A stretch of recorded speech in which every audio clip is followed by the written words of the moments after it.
Hi అండి. Hi hi hi.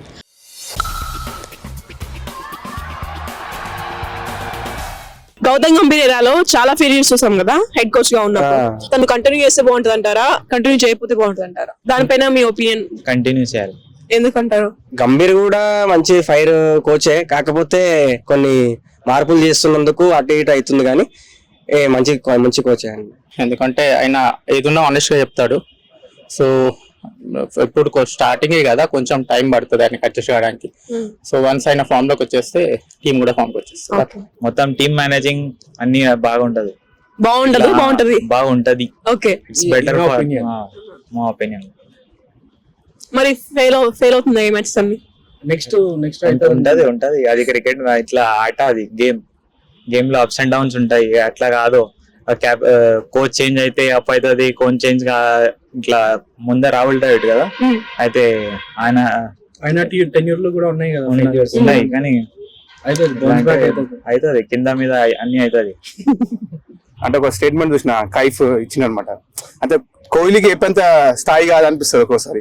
అంటే runs పరంగా చూస్తే, అంటే ఆయన ఎక్స్పీరియన్స్ పరంగా చూస్తే కోహ్లీకి చెప్పేంత, కోహ్లీ రోహిత్ చెప్పేంత సీనియర్ కాదు అనిపిస్తుంది గంభీర్. సో ఆయన పర్ఫార్మెన్స్ కూడా ఆ లెవెల్ లో మనం చూడలే కదా. వీళ్ళు వరల్డ్ క్లాస్ ఆడిరు, వరల్డ్ కప్ విన్నింగ్ ఉంది. సో ఆయన కూడా ఆడింది, కానీ అంటే వాళ్ళతో పాటు కంపేర్ అంటే టీమ్మేట్స్ లాగా అనమాట, క్లాస్మేట్స్ టీమ్మేట్స్ ఎట్లా. సో ఆ లెవెల్ ఆయన వాళ్ళను అంటే వాళ్ళను డీల్ చేయలేకపోతుంది.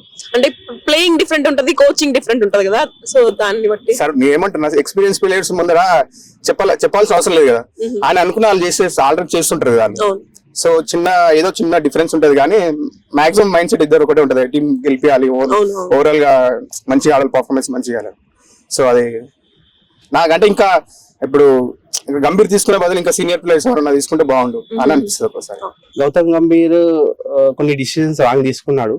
సో సమ్ టైమ్స్ ఈ టేక్ రాంగ్ డిసిజన్స్. నిన్ననే అనుకుంటా, మొన్న ఒక న్యూస్ పేపర్ లో కూడా చూసాము. గవాస్కర్ రవి శాస్త్రి గారు ఆల్రెడీ ఇచ్చారు. ఏమన్నా అంటే షమిని కంబ్యాక్ తీసుకుంటే, షమిని ఒకవేళ చేంజ్ చేసుకుంటే, లాస్ట్ టూ సీట్లు కూడా షమిని తీసుకుంటే మనం ఆస్ట్రేలియాలో ఈజీగా గెలిచేవారు. సో అలాంటి ఐడియాస్, బ్రాడ్ గా థింకింగ్ అనేది గౌతమ్ గంభీర్ కి లేదు.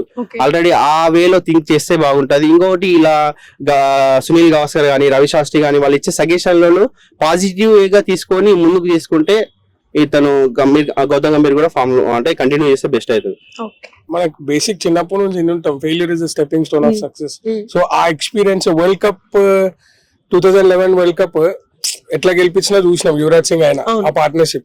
సో ఆ స్ట్రెంగ్త్ అండ్ కరేజ్ ఆయనకు ఉంది. So it is going in a decline way. He'll push up himself. He should continue as a coach by seeking the assistance of Rahul Dravid. Rahul Dravid దగ్గర assistant తీసుకొని continue చేస్తే బాగుంటుంది.